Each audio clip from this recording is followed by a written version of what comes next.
Bonjour chers frères et sœurs en Christ, que la grâce, la paix et la miséricorde de notre Seigneur Jésus-Christ vous soient abondamment multipliés. Shalom et bienvenue dans cette nouvelle vidéo de 7 minutes de pain quotidien du 10 novembre 2025. Nous poursuivons notre lecture dans le livre de Actes des Apôtres chapitre 9. Nous allons lire aujourd'hui le verset 3.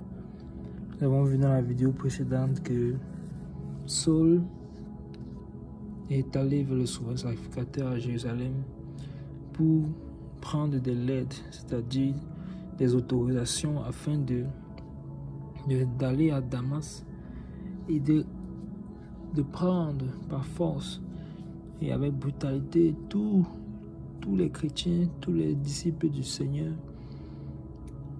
qui croyaient à ce qu'ils appelaient alors la nouvelle doctrine et de les amener liés de force à Jérusalem, hommes comme femmes. Et en faisant cela, ils croyaient en réalité qu'ils servaient le Dieu d'Israël. Ils croyaient qu'il était dans la vérité, ils croyaient qu'il était dans le chemin correct, le chemin de la vérité. Ils n'avaient pas encore reçu la révélation que Jésus-Christ qui est venu sur la terre, qu'effectivement c'est lui qui est le Messie, c'est lui qui est le roi d'Israël.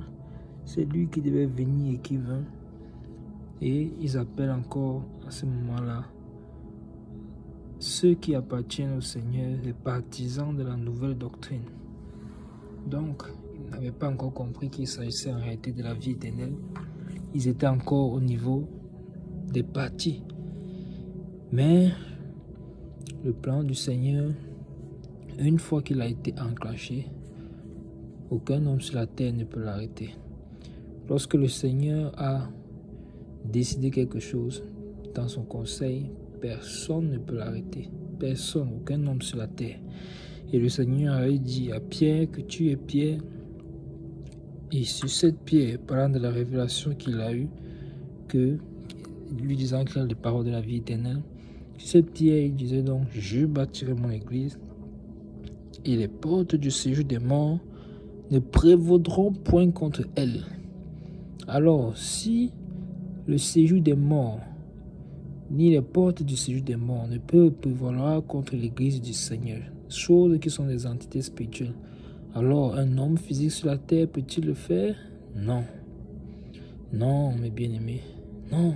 C'est pour ça que nul ne peut se lever contre la volonté de Dieu. Et c'est pour ça que nous, Église du Seigneur, devons être dans l'assurance que le Seigneur est avec nous. Même si les situations semblent parfois difficiles, même si nous avons parfois l'impression que nous sommes abandonnés, il ne peut pas nous abandonner. Est-ce qu'un père peut abandonner son enfant? D'ailleurs, le Seigneur dit, même s'il le ferait, même si les parents, même si un père, une mère abandonnerait son fils ou sa fille, alors moi, l'Éternel, je ne t'abandonnerai jamais. Jamais l'Éternel ne peut nous abandonner. Et il a dit qu'il bâtira donc son église. Et cela est une parole non seulement prophétique, mais en plus digne de confiance, car notre Seigneur est digne de confiance. Alors, voyons la suite de ce chapitre, verset 3 aujourd'hui, pour voir ce qui en est donc arrivé de Paul, qui est là sur le chemin, qui a reçu les lettres pour aller à Damas arrêter les frères. Qu'est-ce que ce passage dit? Comme il était en chemin et qu'il approchait de Damas, tout à coup, une lumière venant du ciel resplendit autour de lui. Amen. Amen. Amen. Une lumière resplendit autour de lui. Magnifique. Rappelons-nous qu'il s'approchait déjà de Damas. Donc, il avait déjà fait au moins la moitié du chemin. Et alors, tout à coup, une lumière resplendit. Il avait fait déjà au moins la moitié du chemin. Il était sûr qu'il allait arriver à destination. Sûr que dans son zèle, avec l'autorité qu'il avait reçue, je vais aller arrêter ces personnes. Et je vais venir les amener à Jérusalem liés. On me félicitera encore d'avoir fait du bon travail.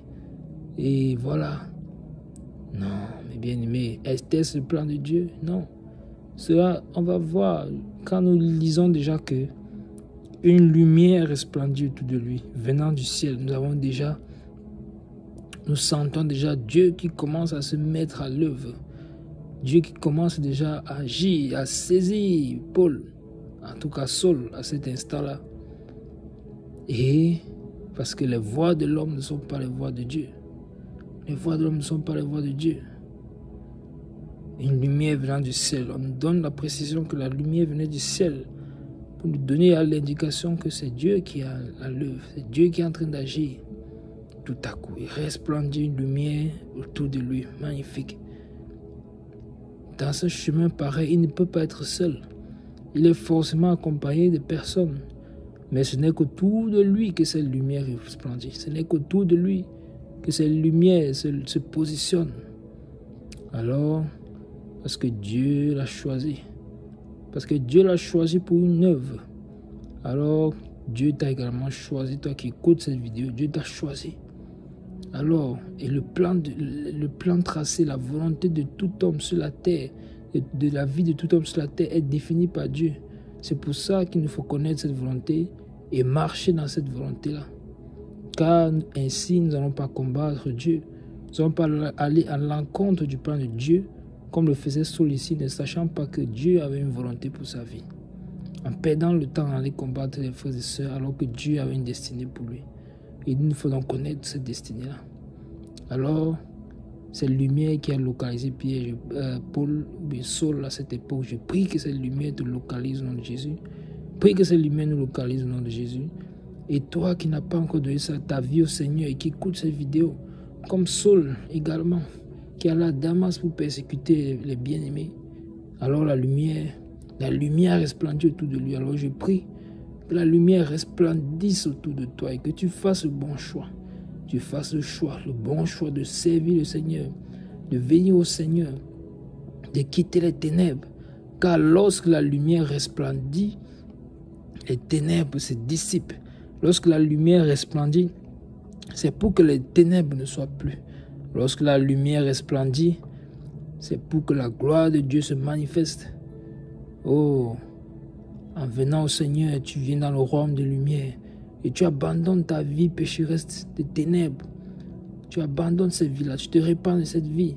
Tu acceptes le Seigneur comme Seigneur et Sauveur, Jésus-Christ de Nazareth comme Seigneur et Sauveur de ta vie. Tu fais baptiser en son nom. Et voilà comment tu obtiens le salut. Et la promesse du Saint-Esprit est disponible pour toi. Voilà le plan du salut détaillé et exposé à la Sainte Écriture par les apôtres et manifesté par le Saint-Esprit. J'espère que tu feras le bon choix et que ton cœur se laissera saisir par ces paroles. Saisir par ces paroles qui apportent la vie venant de la parole de Dieu. Amen. Nous arrêtons la pause aujourd'hui. C'était tout pour les 7 minutes de pain quotidien de ce jour. Que la grâce, la paix et la miséricorde de notre Seigneur Jésus-Christ vous soient abondamment multipliées. Shalom.